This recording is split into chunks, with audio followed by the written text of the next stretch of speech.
Os enigmas da sobrevivência, Jacques Alexander.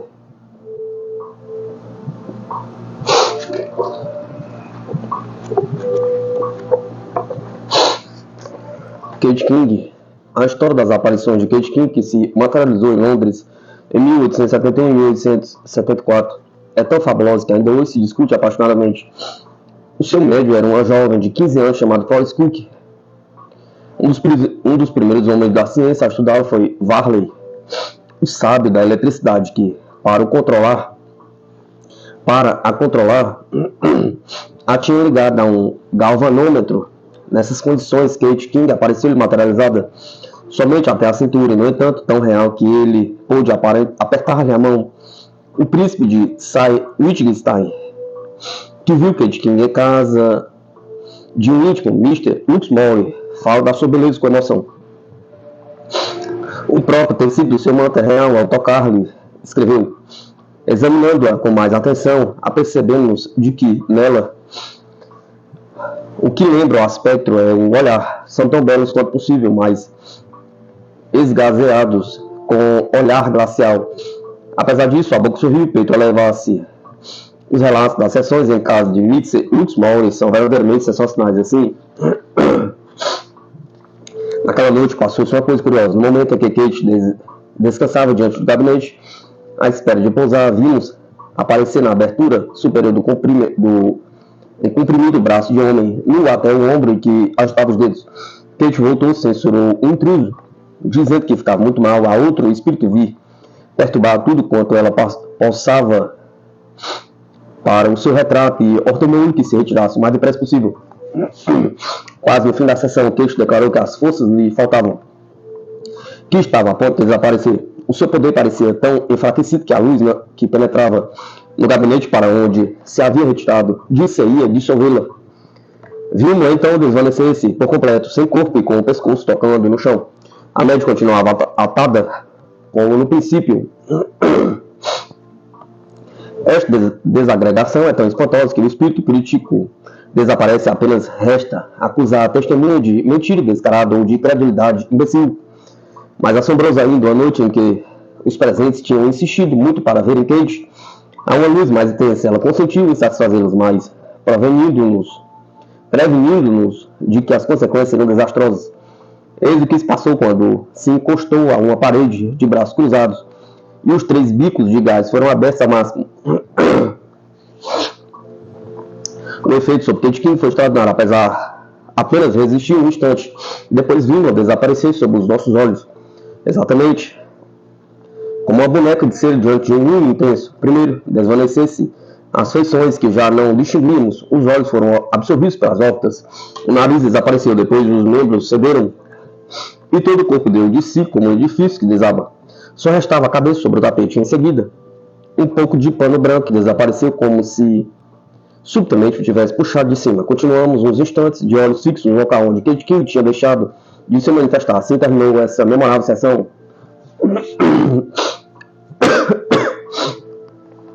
Que apesar desta desmaterialização brutal, pergunta. Ver nela uma forma de falcatrua, pergunta. É preciso ainda demonstrá-lo. Uma noite produziu-se um incidente lamentável.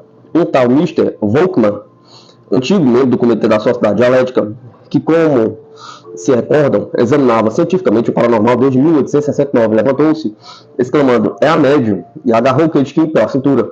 Uns afirmam que na confusão a luz se apagou e que Florence Cook, disfarçada de Kate, conseguiu libertar-se e alcançar o gabinete escuro, onde pôde atar-se de novo à cadeira. Segundo os outros, o fantasma materializado perdeu repentinamente os braços e as pernas e depois desapareceu. Fosse como fosse, em seguida, Florence Cook apresentou-se a Willie Crooks, a quem pediu que se ocupasse dela. As primeiras sessões de Crooks realizaram-se em casa do Mr. Luxmore, gastada. O físico pôde verificar desde o princípio que, contrariamente ao que se tinha insinuado, Florence Cook, Kate King, eram completamente distintas uma da outra, com efeito no momento em que a aparição se efetuava diante de Crux na sala de sessões.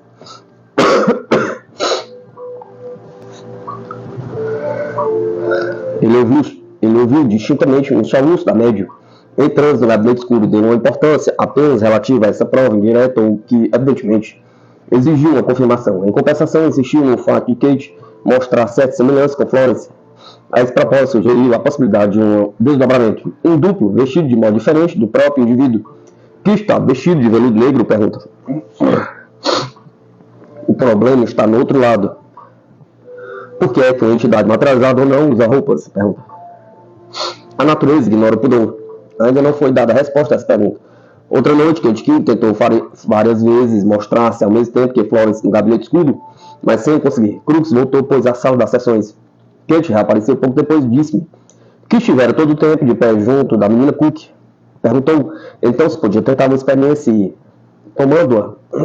tomando-me nas mãos, o candeeiro de fósforo passou para trás do cortinado após me recomendar que não examinasse por enquanto o gabinete.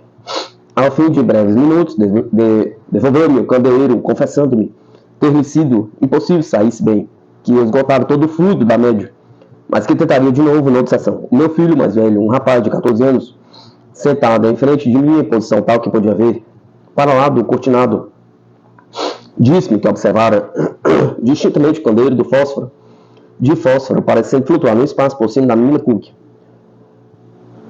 iluminando-a, enquanto ela estava estendida, sem se mexer, no sofá, mas que não conseguira ver fosse quem fosse segurando o candeeiro. Este último testemunho de capital importância,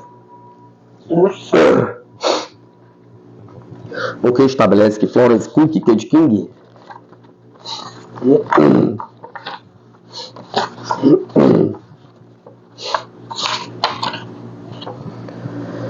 eram, na verdade, duas pessoas diferentes. O próprio físico, aliás, ia poder convencer-se disso pouco tempo depois. Aqui está o seu relato. Passa agora a sessão realizada ontem à noite em Hackney.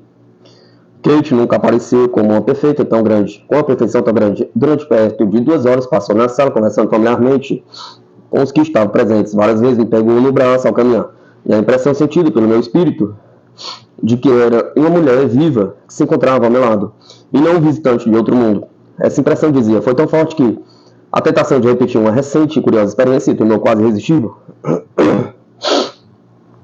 Pensando, pois, que se não tinha um espírito perto de mim, pelo menos havia ali uma sombra, uma senhora.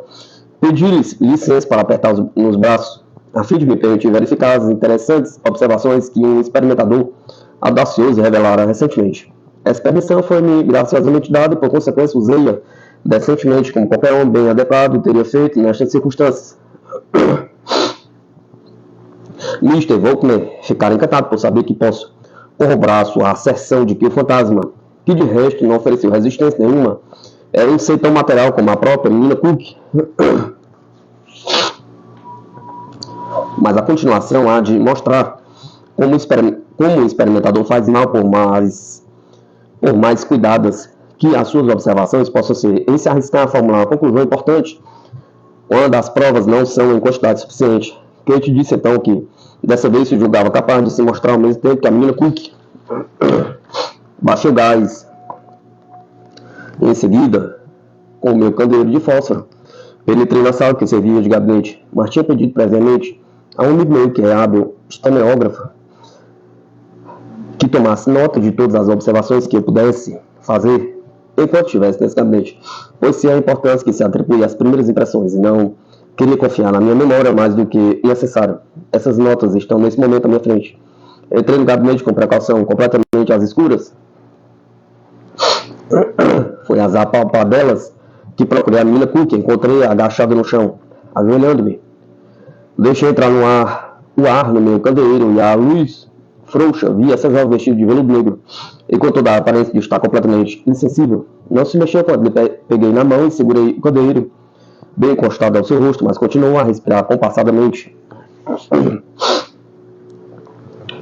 Levantando o candeeiro, olhei à minha volta e vi Kate de pé, quase junto da menina Cook, melhor, atrás dela. Estava vestido com um tecido branco e flutuante, como já a víramos durante a sessão, segurando uma das mãos da menina Cook na minha, e ajoelhado ainda levantei e baixei o candeeiro, tanto para iluminar a figura inteira de Kate, como para plenamente me convencer de que via realmente a verdadeira Kate, que tinha apertado os meus braços uns minutos antes e não o fantasma de um cérebro doente. Ela não falou, mas mexeu a cabeça em sinal de reconhecimento. Examinei cuidadosamente de pontos diferentes a menina Cook, agachada diante de mim, para me assegurar de que a mão que segurava era de uma mulher viva. E por 3 vezes seguidas dirigi o candeeiro para Kate, a fim de examiná-la com atenção, até não ter a mínima dúvida de que ela estava ali bem à minha frente. Por fim, a menina Cook fez um ligeiro movimento e imediatamente Kate me deu a perceber que fosse embora. Afastei-me para o outro lado do gabinete. E então, deixei de ver Kate, mas não saí da sala até a menina Cook ter acordado e 2 dos presentes terem entrado com Luiz. Essa narrativa, por mais minuciosa que seja, apresenta pontos fracos. Por exemplo, é muito lamentável que Kate King não tenha proferido uma palavra, o que teria impedido Robert Amador, um dos melhores parapsicólogos da atualidade, de supor que uma vesícula cheia de ar desempenhava o papel de Kate. Quando se releu o relato do físico, porém essa afirmação parece arriscada. O truque do manequim de vesícula, que foi empregue por médios corrompidos, nunca foi senão na obscuridade completa, onde o revestido de fósforo pode com efeito provocar ilusão.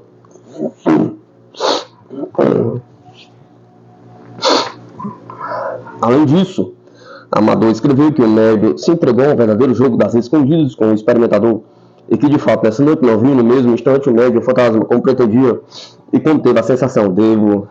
Deve dizer-se que Robert Amador, ainda que legitimamente receoso no domínio em que a fraude é frequente, tem tendência para exagerar. Por outro lado, é interessante contrapor ao seu raciocínio ocorrido tanto tempo depois dos fatos a declaração legalmente registrada de uma testemunha ocular, Edward Dawson Rogers Leamulas, diante do Mr. Lett, do Conselho da Rainha, administrador de juramentos, e verificado pelo cônsul francês, eu abaixo, assinado Edward Dawson Rogers, da cidade de Londres, jornalista, testemunha, ter visto frequentemente o fenômeno de espiritualismo chamado materialização e a aparição de uma segunda forma humana distinta da médium sair de uma pequena sala, um gabinete onde o médium tinha sido amarrado. Vi isso mais de uma vez em condições rigorosas de experimentação impostas pelo professor Crooks, um ilustre químico membro da Academia Real da Grã-Bretanha, em que era impossível praticar qualquer fraude. A aparição passeava no meio dos pesquisadores sentados em frente ao gabinete, a falar com eles e a ser tocada por eles. Uma vez, estando a aparição assim ocupada, o professor Crooks entrou no gabinete e puxou a cortina que tinha ocultado a média ao grupo. Vimos então ao mesmo tempo a média e a aparição materializada. O testemunho possível de refutar é o de Mr. Trapp. Operando em caso de Crooks, Mr. Trapp tinha agarrado o pulso de crédito de conta. O pulso cedeu sob a minha pressão como um pedaço de cartão fino ou de papel. E os meus dedos encontraram a si mesmo através do seu braço, que se desfez em tudo.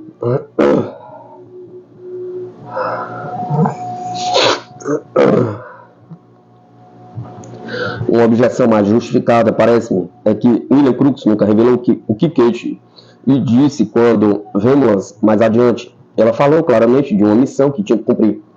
Foi um cientista obnubilado pela necessidade de rodear a própria realidade das materializações, pergunto. Sem dúvida, pois o vemos obstinadamente preso a pormenores concretos. Por exemplo, a estatura de Kate é variável. Em minha casa via-se 6 polegadas mais alto do que a menina Cook. Ontem à noite, descalço sem estar em ponta dos pés. Tinha apenas mais 4 polegadas e meia e o seu colo estava descoberto. A pele era muito macia e agradável à vista, ao passo que a menina Crooks tem uma cicatriz no pescoço, que em circunstâncias análogas se vê distintamente e é áspera ao tato. As orelhas de Kate não são furadas, enquanto que normalmente a menina Cook usava brincos. A pele de Kate é muito branca, sendo a da média Cook muito morena. Os dedos de Kate são muito mais compridos do que a da menina Cook. E o rosto também é maior. Nos modos e maneira de se exprimir, igualmente existem nítidas diferenças. Recentemente vi tão bem Kate quanto ela estava sob o foco da iluminação elétrica, que não é possível acrescentar alguns traços à diferença que num artigo precedente estabeleci entre ela e a sua média. Tenho uma certeza absoluta de que a menina Crook e Kate são duas individualidades distintas, pelo mesmo que diz respeito aos corpos.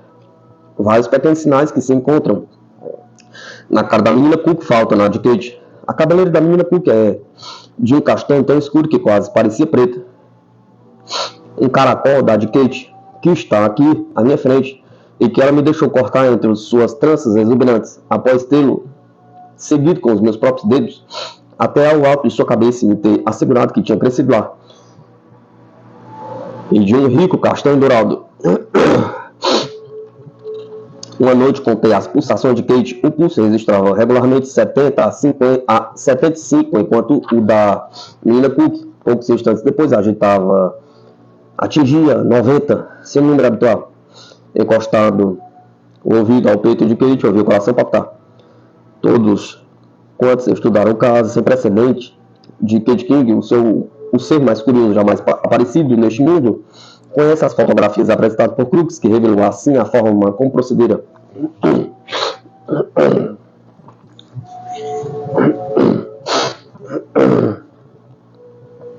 Durante a semana que precedeu a partida de Kate, esta deu sessões em minha casa quase todas as noites, a fim de me permitir fotografar a luz artificial. Para esse efeito, prepararam-se 5 aparelhos completos de fotografia, consistindo em 5 câmeras escuras, equipadas respectivamente para os formatos de chapa inteira, meia chapa e um quarto de chapa, e outras 2 estereoscópicas binoculares, que deviam ser apontadas para Kate, todos ao mesmo tempo de cada vez que ela pousasse. A fim de se obter o seu retrato, empregaram-se 5 banhos sensibilizadores e fixadores e impôs-se de antemão grande quantidade de lentes, prontas a servirem de modo que não houvesse hesitação nem atraso durante as operações que eu próprio executei, assistido por um ajudante. A minha biblioteca serviu de quarto escuro. Tinha uma porta de 2 batentes que dava para o laboratório. Um deles foi retirado dos gongos e em seu lugar pendurado uma cortina para permitir a Kate entrar e sair facilmente. Os convidados que se encontravam presentes estavam sentados no laboratório, em frente do cortinado, e as câmeras escuras colocadas um pouco atrás deles, prontas a fotografar Kate, quando saísse a fixar igualmente o interior do quarto, de cada vez que o cortinado fosse levantado com esse propósito todas as noites. Havia 3 ou 4 exposições de lentes nas 5 câmeras escuras, o que dava 15 fotografias por sessão. Umas estragaram-se na revelação, outras ao regular-se a luz. Apesar de tudo, tenho 44 negativos. Uns medíocres, outros bons nem maus, outros ainda excelentes. No decorrer destas sessões, Kate envolvia a cabeça da sua médica com um chile para impedir que o seu rosto fosse iluminado. Levantei frequentemente uma das pontas do cortinado quando Kate estava de pé, muito perto, e então não era raro que as 7 ou 8 pessoas ali presentes pudessem ver as meninas Cook e Kate ao mesmo tempo, sob o brilho da luz elétrica. Desse momento não divisávamos a cara da média por causa do chile, mas distinguíamos-lhes as mãos e os pés, vinham agitados penosamente. Sob a influência dessa luz intensa, imediatamente ouvimos os seus gemidos por instantes. Tem um retrato de Kate da sua média, fotografadas juntas, mas Kate estava colocada à frente da cabeça da menina Cook. Uma das fotografias mais interessantes é a que estou junto de Kate, que aceita o pé descalço sobre um ponto particular do assoalho. Em seguida, viste a menina Cook como Kate. Ela e eu colocamos-nos pelas mesmas objetivas, dispostas, exatamente como nas outras experiências, iluminadas por idêntica luz, quando ambos os negativos são colocados um sobre o outro. As meninas duas fotografadas. As minhas 2 fotografias coincidem perfeitamente quanto à estatura, etc. Mas Kate é meia cabeça mais alta do que a menina Cook, e ao seu lado parece uma mulher forte. Em muitas fotografias, a largura de seu rosto e o volume do seu corpo diferem essencialmente das da média.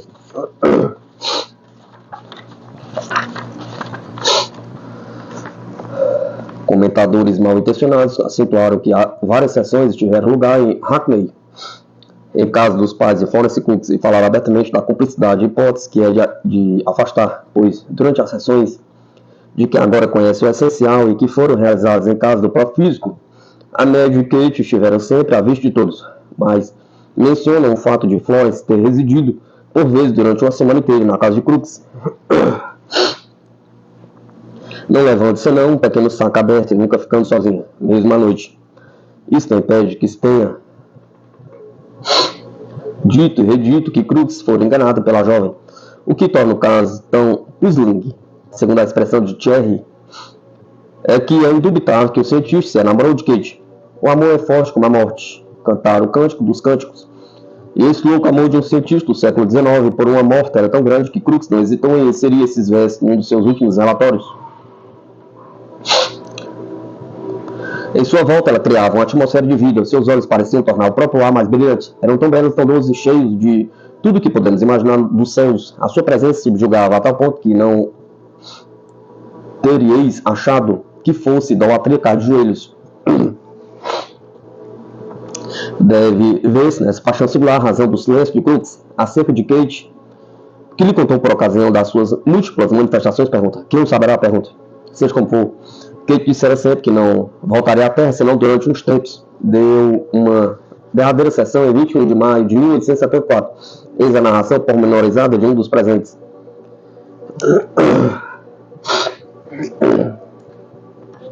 Às 7 horas da noite, Mr. Crooks conduziu a menina Cook ao quarto escuro, onde ela se estendeu no chão, com a cabeça apoiada na almofada.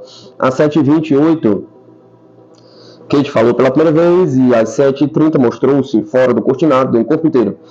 Envergava um vestido claro, de mangas curtas e colo descoberto. Tinha longos cabelos castanhos claros, de tom dourado, caindo em caracóis de ambos os lados da cabeça e ao longo das costas até a cintura. Usava um grande véu branco que foi baixado sobre o rosto apenas uma ou duas vezes no decorrer da sessão. A média trajava um vestido azul claro de merino. Kate permaneceu de pé à nossa frente durante quase todo o tempo. O cortinado de quarto encontrava-se afastado e podia-se ver distintamente a média adormecida, com a cara coberta por um chale encarnado para preservar a claridade.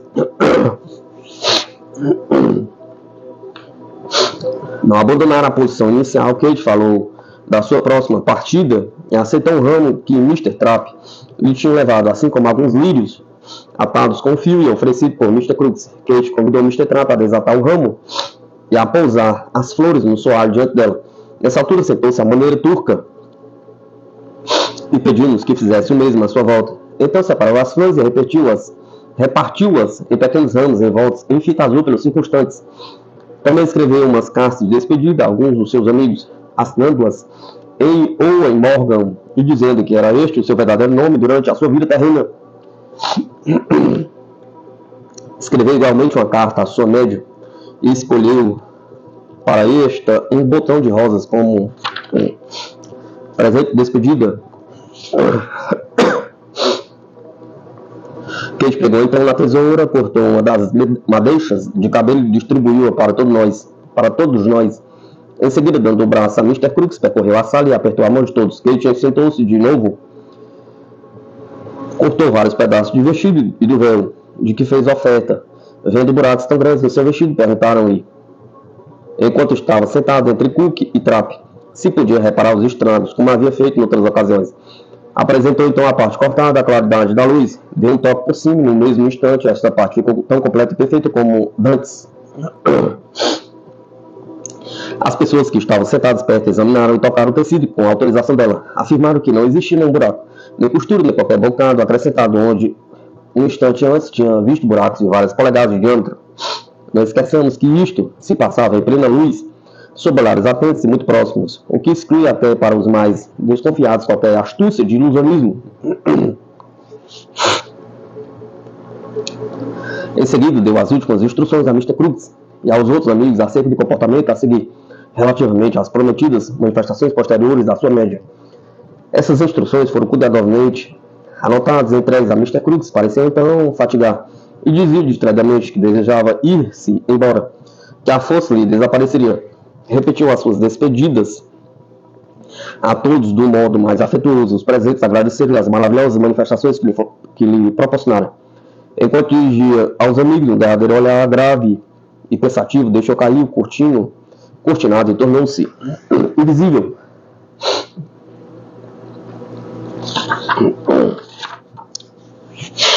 Ouviram-na acordar a médium,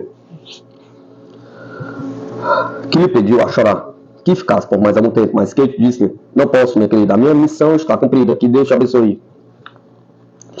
E ouvimos o som de seu beijo de adeus. A médium apresentou-se então entre nós completamente esgotada e profundamente consternada. Kate tinha dito que no futuro não poderia falar, nem mostrar o rosto, que ao realizar durante 3 anos essas manifestações físicas, havia passado uma vida muito penosa para expiar suas faltas, que estava resolvida a elevar-se a um nível superior de vida espiritual, que apenas com grandes intervalos poderia corresponder por escrito com a sua médium, mas que esta poderia sempre vê-la por meio da lucidez magnética.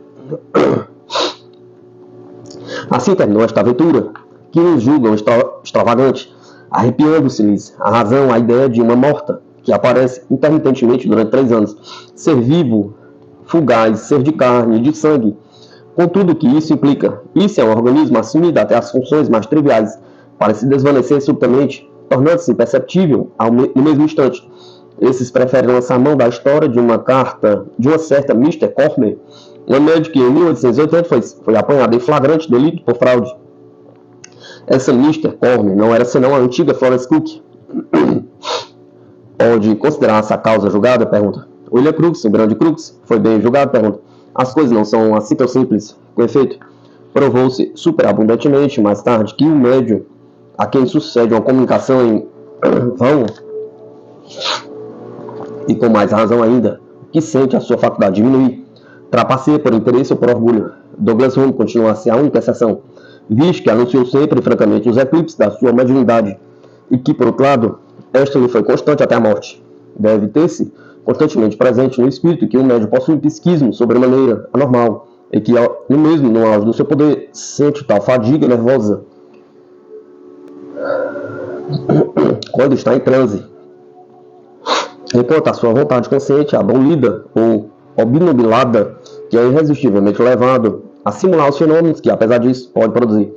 Mas, bem entendido, esse argumento não tem valor para os que negam a própria possibilidade de tais fenômenos.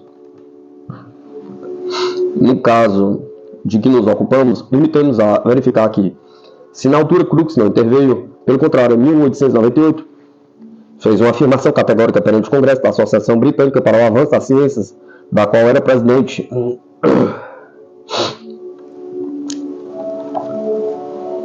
Nenhum incidente da minha carreira científica é mais universalmente conhecido do que a participação que tive em certas pesquisas psíquicas. Decorreram 30 anos desde os meus primeiros relatórios de experiências tendentes a demonstrar que existe uma força utilizada por outras inteligências que não as vulgares inteligências humanas. Esse episódio da minha carreira, naturalmente, que é bem conhecido por quem me deu a honra de me convidar para me tornar vosso presidente. Talvez haja no meu auditório muitas pessoas que se interrogem curiosamente se falarei disso ou se guardarei silêncio.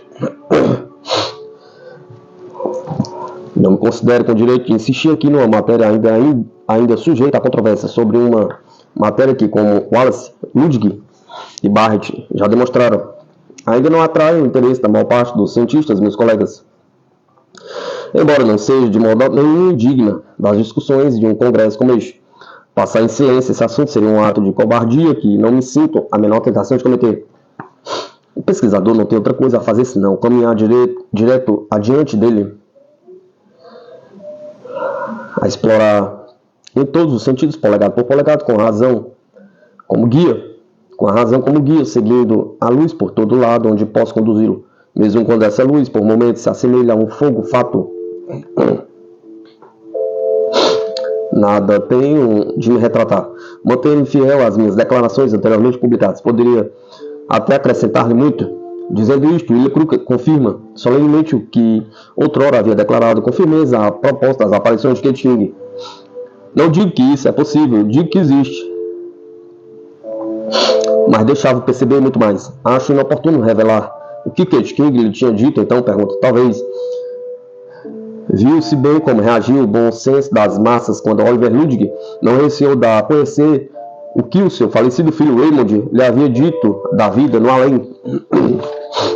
Seja como for, Crookes nesse dia guardou sem dúvida um pensamento para Florence Cooks, a grande médium caída, a qual, ao perder os mais espantosos poderes jamais conferidos a um ser humano, não soubera renunciar. Certamente evocou também a imagem nostálgica de Kate King, a enviada do além. Os enigmas da sobrevivência, Jacques Alexander.